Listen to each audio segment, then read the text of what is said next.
ये कहानी है एक ऐसे लड़के की जिसे स्कूल में सब उसे मंदबुद्धि कहते थे। उसके टीचर भी उससे नाराज रहते थे क्योंकि वह पढ़ने में बहुत कमज़ोर था और उसकी बुद्धि का जो लेवल था, उसके माइंड का लेवल औसत से जो होना चाहिए वो उससे कम था। क्लास में भी उसका जो प्रदर्शन था, जो उसकी पढ़ाई थी, वो काफ़ी ख़राब थी और बच्चे उसका मजाक उड़ाने से कभी नहीं चूकते थे। स्कूल में पढ़ने जाना तो मानो उसे एक सज़ा की तरह लगने लगा था। वह जैसे ही क्लास में घुसता तो बच्चे उस पर हंसने लगते थे। कोई उसे महामूर्ख कहता तो कोई उसे मंदबुद्धि कहता। यहाँ तक कि टीचर भी उसका मजाक उड़ाने में पीछे नहीं हटते थे। इन सब से परेशान होकर उसने स्कूल जाना ही छोड़ दिया और वह दिन भर इधर उधर भटकता और अपना समय बर्बाद करता।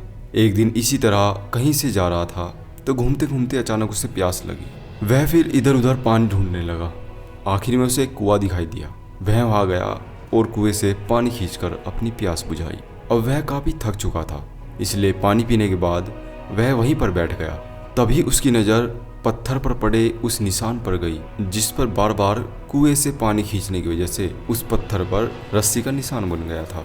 वह मन ही मन सोचने लगा कि जब बार बार पानी खींचने से इतने कठोर पत्थर पर भी रस्सी का निशान पड़ सकता है तो लगातार मेहनत करने से मुझे विद्या क्यों नहीं आ सकती। उसने यह बात मन में बैठा ली और उसने फिर से स्कूल जाना शुरू कर दिया।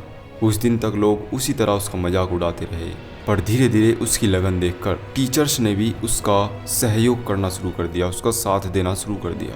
उसने मन लगाकर बहुत ज़्यादा मेहनत की और कुछ सालों बाद यही लड़का प्रकांड विद्वान वरदराज के रूप में विख्यात हुआ, जिसने संस्कृत में मुग्धबोध और लघु सिद्धांत कौमुदी जैसी ग्रंथों की रचना की।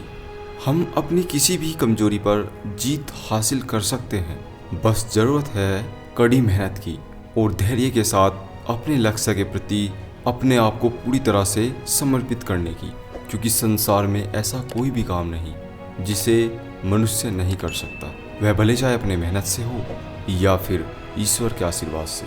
आपने हमेशा देखा होगा, अगर कोई इंसान किसी अच्छे कार्य को करने के लिए चलता है तो बहुत से लोग उसकी सहायता करते हैं, लेकिन उससे ज़्यादा लोग होते हैं जो उसके अंदर आत्मविश्वास को ख़त्म करते हैं। उसके आसपास हमेशा ऐसा माहौल बना देते हैं कि तू नहीं कर सकता, ये तुझसे नहीं होगा, ये काम करने वाले तो कोई और ही लोग होते हैं, ये काम तेरे लिए नहीं बना है और तू इसे कभी कर ही नहीं पाएगा।